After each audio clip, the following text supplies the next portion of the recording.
G5 Sahel. Non, on ne bouge pas, on va faire du surplace. Donc là, on ne peut pas avancer.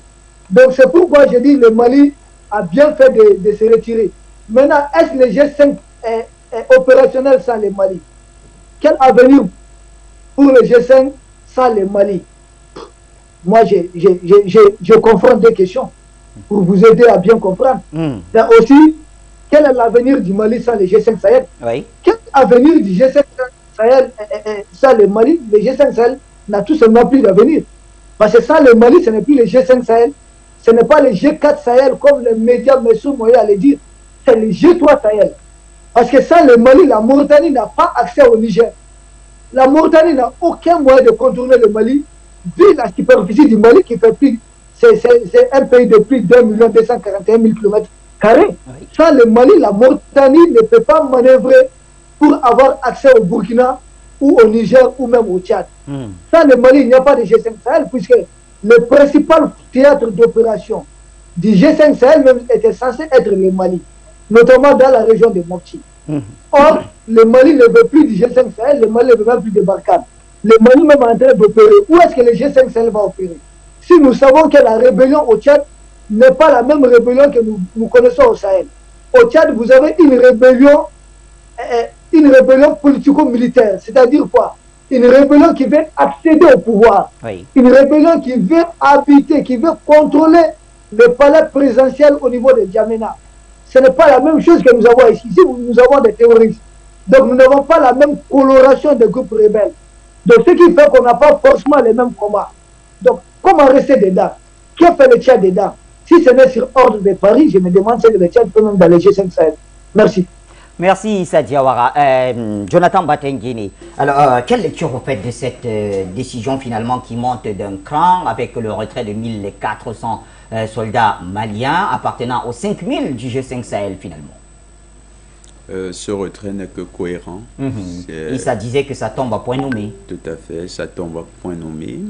Ça rentre également dans la démarche de l'État malien qui vise à s'émanciper de ces organisations qui le tire vers le bas, parce que l'État malien a déjà réalisé l'essentiel de son émancipation politique, d'abord en tenant tête à l'ex-puissance coloniale et néocolonialiste, la France, en tenant également tête au cercle d'influence autour de Paris, c'est-à-dire les forces de l'OTAN, l'Union européenne. Vous avez vu Madame Weber est venue au Mali carrément au mois de mars pour sortir les muscles. Et on a vu qu'elle est rentrée dans une posture d'enfant. Elle a compris qu'au Mali, il y avait, comme on dit en Afrique, il y avait garçon. Donc, rentrée en Allemagne, elle a certainement aussi décidé de changer d'approche sur le dossier malien. On a vu le Danemark, en fin d'année dernière, changer d'option également sur le Mali et décider de respecter la souveraineté de l'État du Mali, contrairement à tout ce qui nous avait été annoncé à grand renfort de publicité médiatique du côté de Paris. Aujourd'hui, quand le Mali a annoncé au début du mois de juin, son retrait, fin du mois de mai, à la mi-mai, 15 mai, son retrait de la force du G5 Sahel, ça a été une très grande nouvelle, mais c'était un tsunami du point de vue géopolitique, parce que le Mali, qui était habitué à subir dans l'information médiatique, mais surtout à subir dans la pression politique, avait posé un acte offensif, que ce soit diplomatiquement ou bien médiatiquement, qui a eu un retentissement dans tous les cercles géopolitiques à Paris, mais aussi à Washington. On a vu d'ailleurs que la première critique du Mali est venue de l'Union européenne et de Paris. Donc, ça montrait un peu l'importance du geste.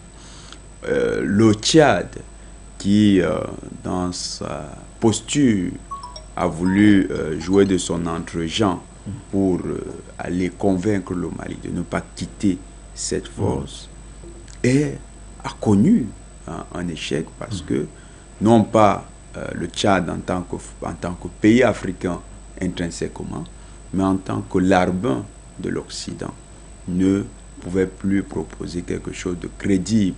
Et le G5 Sahel, cette force qui n'a pas, si on interroge son mandat, n'a pas atteint les objectifs qui lui étaient assignés. L'un des objectifs, c'était de limiter la montée terroriste. C'était de ramener au Mali la capacité de maîtriser son espace territorial. Or, depuis que le G5 Sahel existe, c'est-à-dire depuis 2017, malgré la bonne initiative du président Déby, qui voulait à l'époque créer une force avec les Africains, et puis à l'époque, il était dans sa posture panafricaniste, il fallait créer cette force qui serait une force indépendante et qui lutterait contre le terrorisme pour avoir notre propre lecture géopolitique et nos propres réponses à des problèmes cruciaux sécuritaires sur le continent. Tout à fait. Or, lorsque l'initiative a été travestie par Paris et plus tard récupérée par Washington, on a un Mali qui se retrouvait non plus en train de lutter contre le terrorisme, mais avait un instrument de plus de contrôle au niveau international, mais surtout de déstabilisation qui se positionnait sur son territoire. Donc, quand les Maliens ont décidé de couper les ponts avec ces institutions de contrôle, ces institutions de déstabilisation, les Maliens ont décidé de quitter le G5 Sahel. Donc, cette posture qu'ils ont adoptée a été une posture salutaire. Le fait qu'ils aient réitéré leur volonté, mais surtout avec force et autorité, c'est la preuve qu'au Mali, on sait où on va. Il y a un cap qui est fixé, il y a une trajectoire désormais à suivre, et le Mali se montre surtout très déterminé et non pas hésitant, comme parfois on a observé en Afrique, avec des rétro-pédalages, c'est-à-dire quelqu'un qui avance et puis après, il a peur, il finit par faut-il y aller ou pas? Non, les Maliens sont véritablement engagés. Et ça, c'est important parce que, du point de vue géopolitique aujourd'hui, c'est très important d'avoir un allié comme le Mali, avec la Russie comme partenaire. Pourquoi? Parce que la Russie est dans une posture où elle a carrément remis en question l'hégémonie de Washington. Oui. Si, aujourd'hui, les nations d'Amérique latine, ou bien d'Amérique du Nord, comme le Mexique, ne vont pas assister à la réunion des Amériques aux États-Unis, c'est en grande partie parce que le grand maître géopolitique actuel du monde, la Russie, a tenu tête aux États-Unis et a montré aux États-Unis que désormais, ils n'avaient plus le droit unilatéral de fixer le cap pour l'humanité.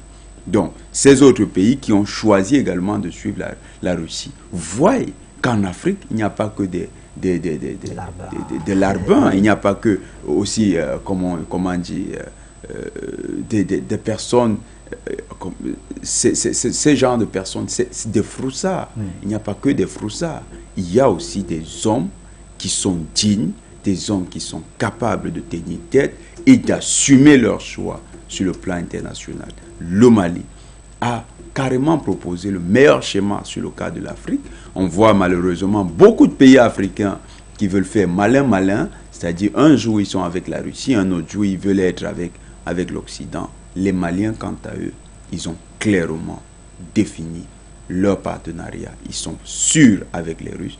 Et ça va conforter le partenariat avec la Russie parce que la Russie va davantage s'impliquer sur les affaires maliennes. Si je vous ai bien compris, chaque action menée par le Mali entraînera une réaction russe. C'est bien ça?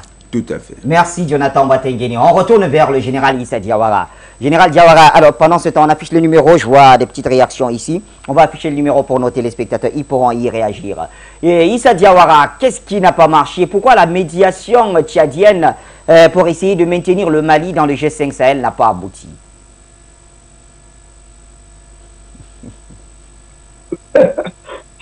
Oui. Bon, vous savez, à Bamana, on dit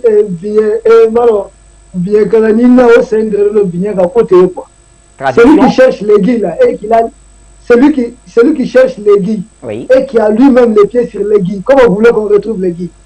C'est pas possible. C'est pas possible. Mais c'est les Tchad qui est à l'origine de tous ces problèmes. Quel quelle médiation le Tchad va mener?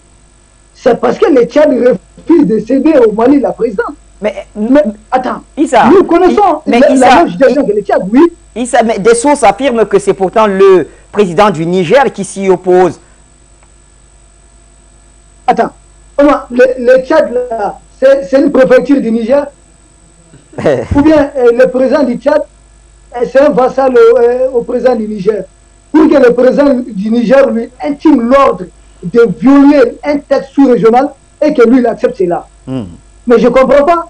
Moi-même, les grands démocrates du monde, là, ceux qui se disent démocrates, ceux qui sont en train de supplier le Mali aujourd'hui, moi, je pense que leur première réaction devait être de demander une sanction contre le Tchad pour avoir violé les textes qui régissent le fonctionnement du G5 Sahel. Mais il n'y a aucune condamnation.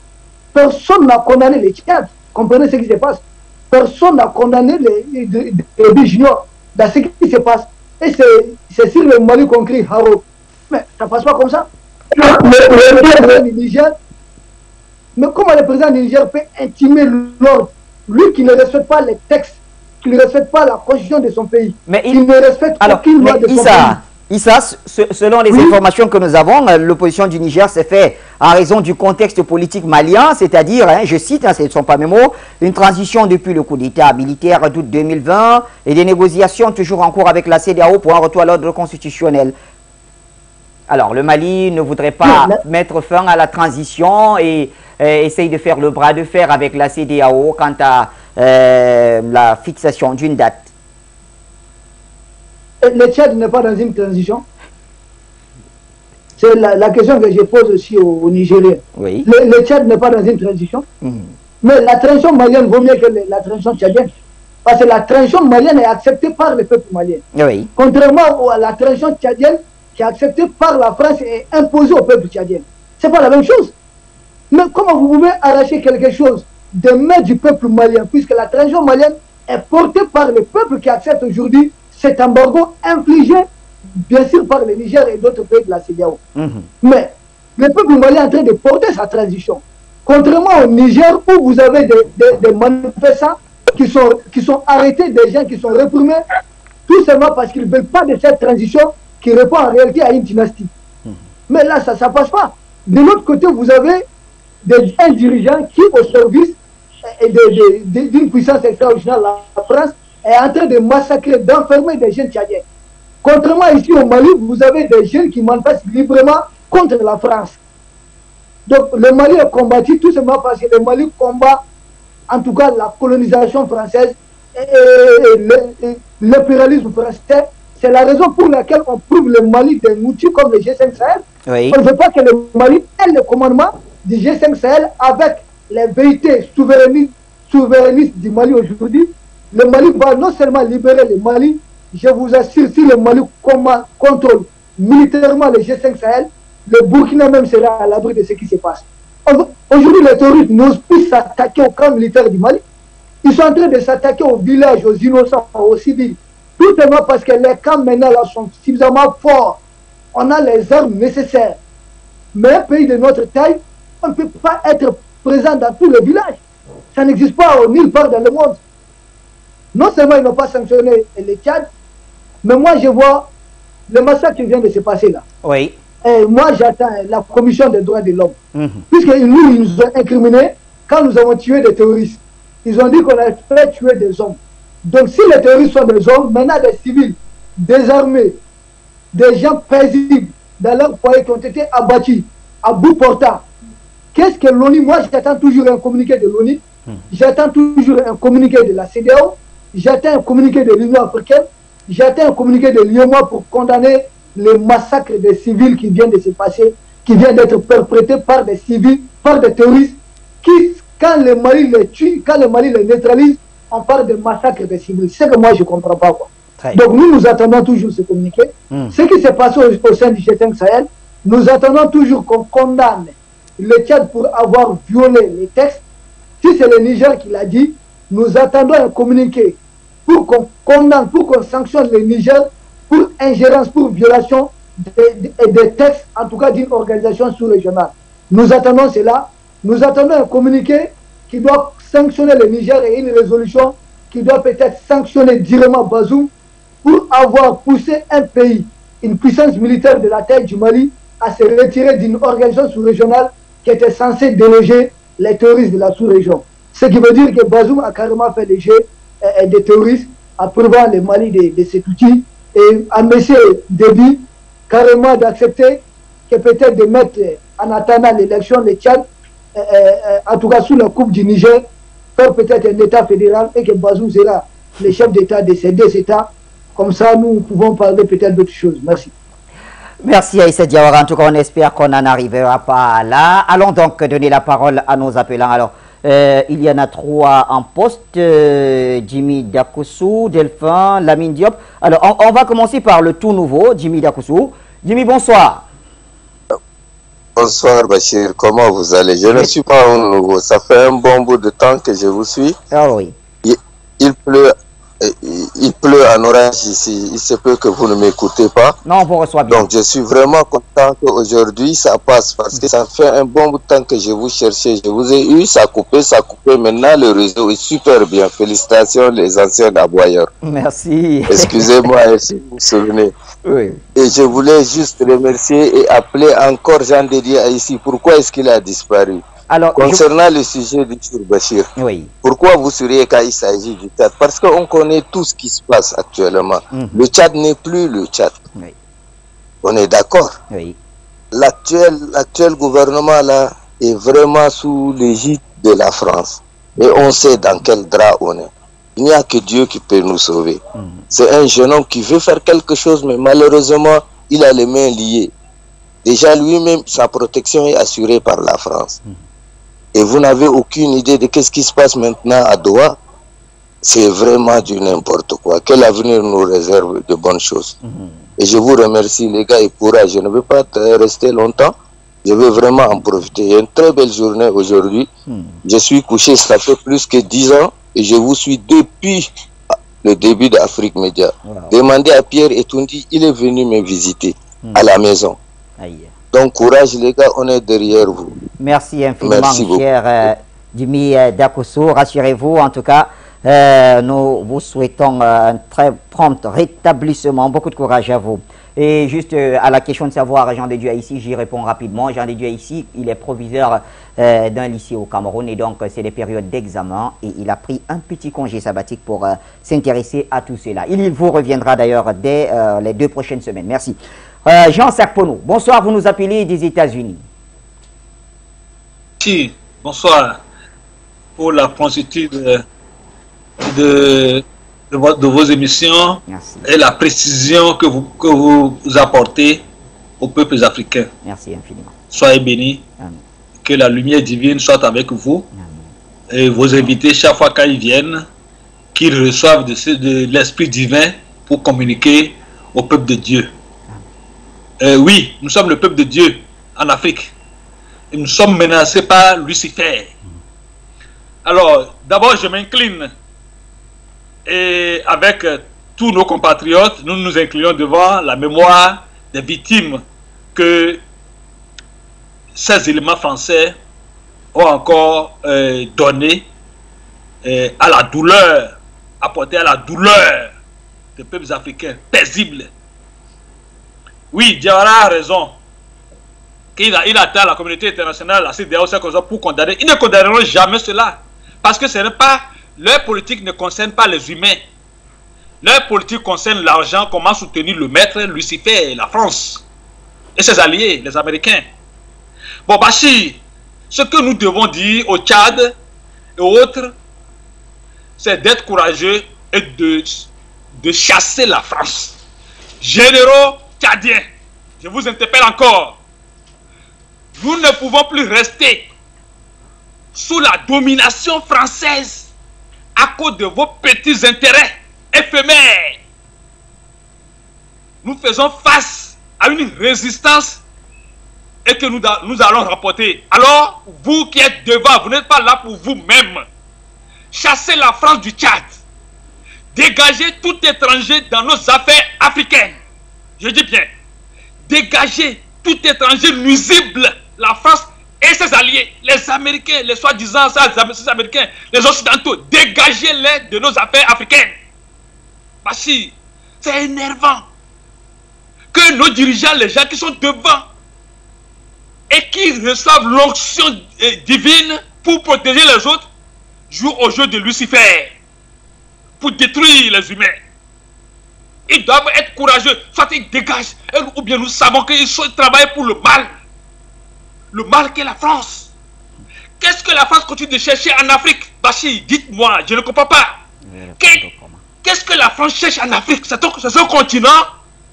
Qu'est-ce que l'Amérique cherche en Afrique? C'est son continent. Mais c'est emmerdant. Bachir, chaque fois on va parler, je sais. Qu'est-ce que je sais concerne? En quoi ça concerne la France? Bachir, si c'est que leur politique désordonnée, inhumaine, pour porter raison, pour dire ils veulent venir aider. On ne veut pas de vous. Rentrez chez vous. Et nous vous le disons du fond de nos cœurs. Vous allez payer le prix. Que Dieu bénisse, nous sommes en guerre. Il n'y a pas de distraction. Merci.